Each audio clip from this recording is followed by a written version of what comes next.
Role of livestock in the national economy. Use of animals in agriculture. कृषि में पशुओं का उपयोग। खेती का लाभदायक। कृषि में पशुओं का उपयोग। खेती का लाभ एक संपूर्ण कार्य करने के लिए कृषि मंडियों से लेकर अनाज तक द्वारा ही संपन्न होता है, क्योंकि अधिकतर छोटी जोत वाले किसान गरीबी के कारण ट्रैक्टरों आदि की व्यवस्था नहीं कर सकते हैं। नंबर सेकंड होता है नेशनल इकोनॉमी में जीवाश्म खाद की प्राप्ति, क्योंकि हम ज़्यादातर पशुओं से ही जीवाश्म खाद प्राप्त कर सकते हैं। वो कैसे? उसकी वजह से पशुओं के गोबर मूत्र में पोषक तत्व तो पाए जाते हैं, अतः खेत में डालने से भूमि की उर्वरा शक्ति बढ़ जाती है।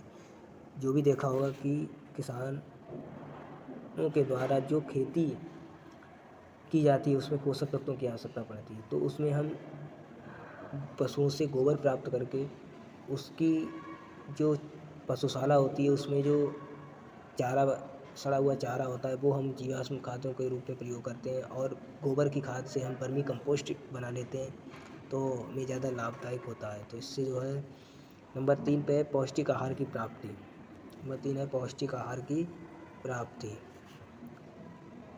Nutritive food. पशुओं से दूध प्राप्त होता है, जो कि एक पूर्ण आहार माना जाता है। यहाँ पे हम कह सकते हैं, पूर्ण आहार तो नहीं बोल सकते पूरा, क्योंकि इसमें विटामिन सी नहीं पाया जाता है।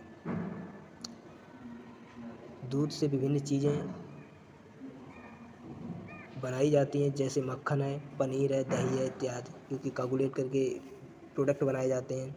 शाकाहारी लोगों के लिए दूध तथा दूध से बने पदार्थ विशेष रूप से महत्व है। पशुओं से मांस भी प्राप्त होता है, लेकिन इन सभी को ध्यान में रखते हुए पशुओं से पौष्टिक आहार प्राप्त होता है। जो जीव होते हैं उनकी स्तनधारी पशुओं से हम दूध से बने प्रोडक्ट प्राप्त कर लेते हैं, और ये स्वच्छ और क्लीन प्रोडक्ट पैदा होते हैं। नंबर थर्ड आता है राष्ट्रीय आय में वृद्धि। राष्ट्रीय आय में वृद्धि। कृषि तथा पशुपालन से हमारे देश में सबसे बड़े उद्योग है। राष्ट्र की कुल वार्षिक आय का लगभग 20% पशुओं से ही प्राप्त होता है। जो भी हमारा देश है उसमें लगभग 20% पशुओं से ही प्राप्त होता है। इसलिए यह हमारी राष्ट्रीय आय में वृद्धि होती है। जो इकोनॉमी एग्रीकल्चर की है उसमें लगभग 20% हमारा पशुओं से ही प्राप्त होता है, क्योंकि इनका एक संबंध रिलेट होता है कि पशुओं जो चारे होते हैं वो हमें प्लांट से प्राप्त होते हैं, और पशुओं से हमें गोबर की खाद के माध्यम से उन्हें पोषक तत्व देते हैं। नंबर 5 है एबिलिटी ऑफ रोजगार की वृद्धि। रोजगार की प्राप्ति। पशुधन से संबंधित दुग्ध उद्योग, गृह उद्योग, चर्म उद्योग, खाद्य उद्योग, ऊन उद्योग आदि में अनेक लोगों को रोजगार मिलता है।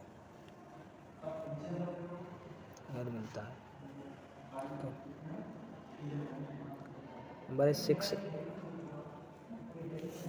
Use of leisure time. खाली समय का उपयोग। खाली समय का उपयोग। कृषि तथा अन्य सेवाओं में जब कुछ समय बचता है तो उसका उपयोग पशुपालन करके अतिरिक्त आमदनी बढ़ाई जा सकती है, तथा समय के साथ सदुपयोग भी किया जा सकता है। यही मैं आपको स्टूडेंट सभी बताना चाहता हूँ। एक होता है मिक्स्ड फार्मिंग।